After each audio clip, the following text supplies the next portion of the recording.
Alright boys, before this video starts, I'm gonna say subscribe, leave a like, subscribe, leave a like. You see that snow in the background? Wow, that's so cool, right guys? Anyway, let's start this narration. Passing Feelings. Written by Zontan. Chapter 1. Passing. Rarity sat at her sewing machine, the dress she was working on illuminated only by the glint of moonlight off the sequins arranged across the fabric. Once, she might have preferred to go to bed, but these days she enjoyed working by the moonlight. The way the light faded away at the edge of the room made the dress at her hooves feel more real. There was no deadline looming or customer waiting for this dress. She made it solely for the joy of making. At least, that's what she told herself. She pulled the fabric away from the machine, holding the dress up in her magic. The sequins sparkled in the moonlight like tiny stars, and she smiled. The sun would overpower them, and the dress would be functional, but plain by its light. But at night, in the light of Luna's moon, only then would it be truly resplendent. Oh, Twilight would love it, Rarity thought, placing it carefully on a mannequin. If only I could give it to her. Sandbar was used to the strange qualities of the boutique. It was an old building after all, and they were expected to have their quirks. After spending a lifetime there with Yona, it didn't bother him unduly when he found the sewing machine out, despite being sure he put it away the previous night, or when pieces of fabric moved in the night, or mannequins changed positions. It was almost comforting in a way. For a long time, Yona had kept the boutique alive, kept the dresses being crafted. Not the same kinds of things that Rarity used to make, but her own unique twist on fashion. It never blew up the way Rarity's prowess had, but it was enough to keep the boutique useful and functional. Now that she was gone, Sandbar couldn't really blame the building for trying to keep that going. It wanted to feel useful, he supposed, and that didn't seem so bad to him.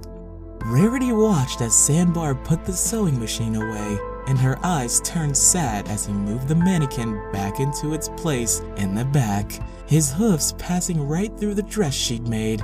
She'd reach out to caress it softly, standing next to the oblivious pony next to her before she turned to leave. I thought I would find you here, a voice called to her. Rarity smiled softly. Oh, Fluttershy. Fuck. Oh, Fluttershy. Yeah, we'll do that. Rarity smiled softly.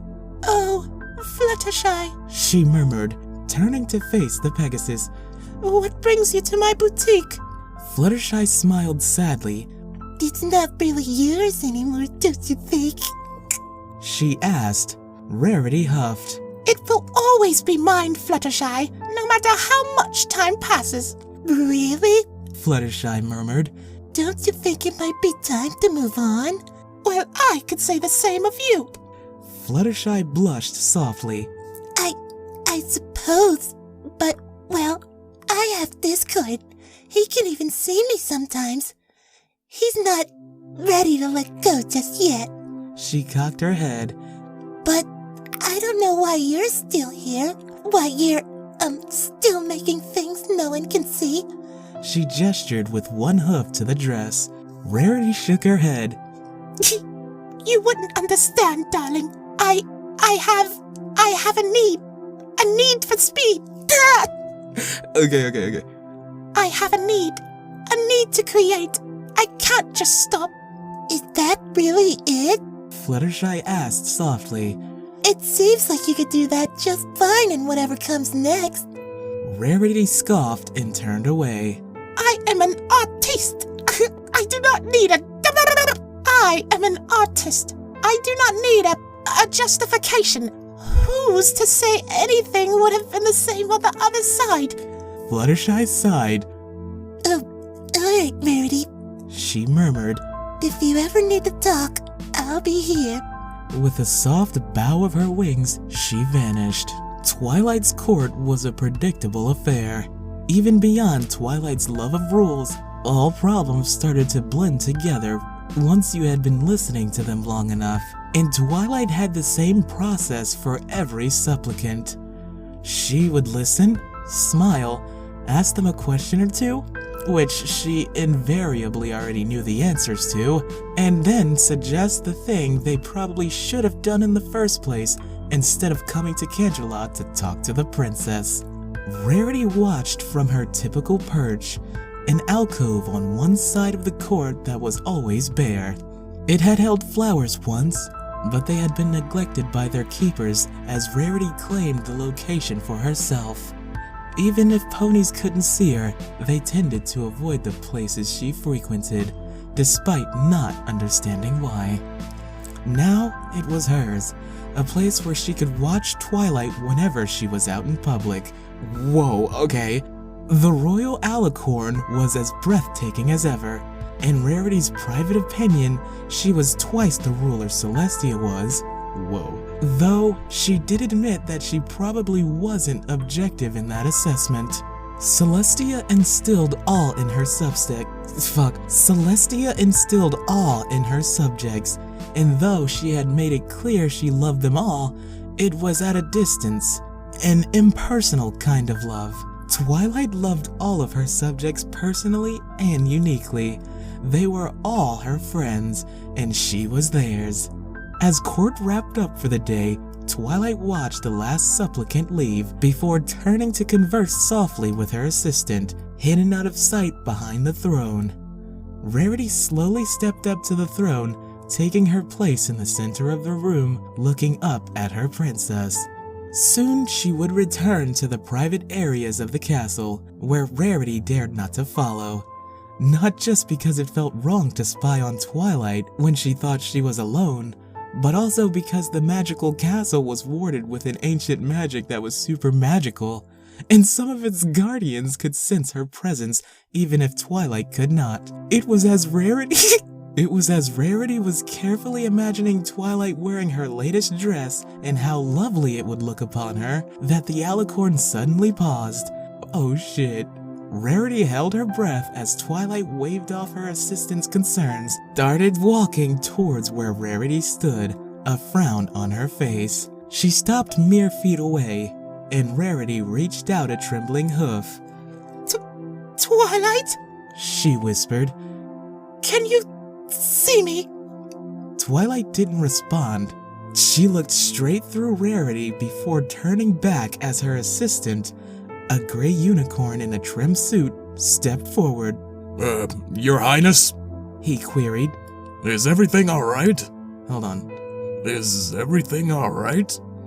Twilight blinked and turned away. Yes, everything is fine, Prim. I just thought I saw... She shook her head. Never mind, it's silly. Rarity pulled her hoof back. Oh, Twilight! She whispered. It's not silly at all. Twilight turned away, and Rarity didn't put her hoof down until she stepped through the doors and they had closed behind her. Damn, I could see that shit, holy fuck. Rarity threw herself into her work, crafting another half-dozen dresses. A whole line of them, built for an alicorn stature and patterned with stars and moons and colors that complemented Twilight's coat.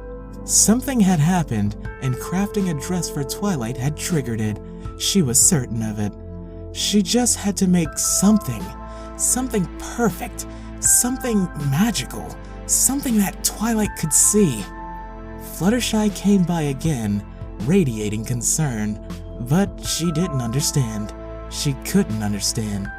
She just gave that same sad, patronizing smile when Rarity tried to explain what had happened and why it had happened. Fluttershy wanted evidence. Rarity didn't have any.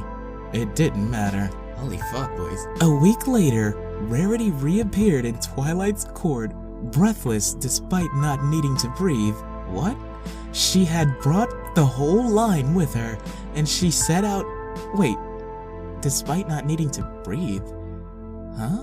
She had brought the whole line with her, and she set out displaying them as best she could. She didn't have any mannequins with her. She found she could only move them when she wasn't thinking about it, never by any conscious effort. But she made do, ignoring the shivers of ponies that she brushed by. Eventually, they were ready, and she turned back to Twilight's throne, anxious. Court was winding down again, and Rarity took her place in the center of the room as soon as the last supplicant vacated it. Please, Twilight, She begged. please, you have to be able to see me. Again, Twilight paused in her consolation of her schedule, her ears perked up and her face confused. What? She murmured, standing up again. Your Highness? Prim queried, but this time it was him who Twilight couldn't seem to hear. She stepped down from her throne, looking around the empty hall slowly. Rarity took a half step backwards as Twilight approached even closer than before, but then she steeled herself and held her ground. Twilight hummed, closed her eyes, lit her horn, and stepped forward. There was a shock of sudden cold, and she sent her magic out in a wave throughout the room, the pulse spreading out to the walls and then returning to her. When she opened her eyes, a line of dresses were laid out before her. They were hung haphazardly on whatever projections, chairs, and walls or whatever was available. That did nothing to distract from their craft pony ship. How? She whispered, looking at each of them in turn. The intricacies of the design reminded her immediately of a singular pony, but that couldn't be right. There was a soft sound from behind her, and slowly but carefully she turned. Her eyes widened and she let out a gasp. Rarity? The wispy image behind her nodded, eyes shining with tears. Her mouth moved, but no sound came out. But how? Twilight whispered. Rarity smiled and shook her head. She said something, but again Twilight couldn't hear it.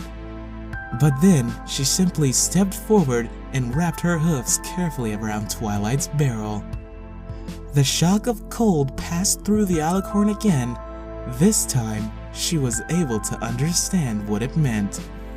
Holy fuck, yo, that shit gave me chills, boys. Whoa! Holy shit, who wrote this? Who wrote this? God damn, Celestia, damn it all to Tartarus. Yo, Zontan, Zontan, bro. Good shit. Fuck, that ending though. That shit fucking... God. Oh, fuck. Alright, links in the description, if you want to read it for yourself, you know, just in case, because my reading was horrible. I'm still starting out here, try to do your things, and, remember to continue training diligently.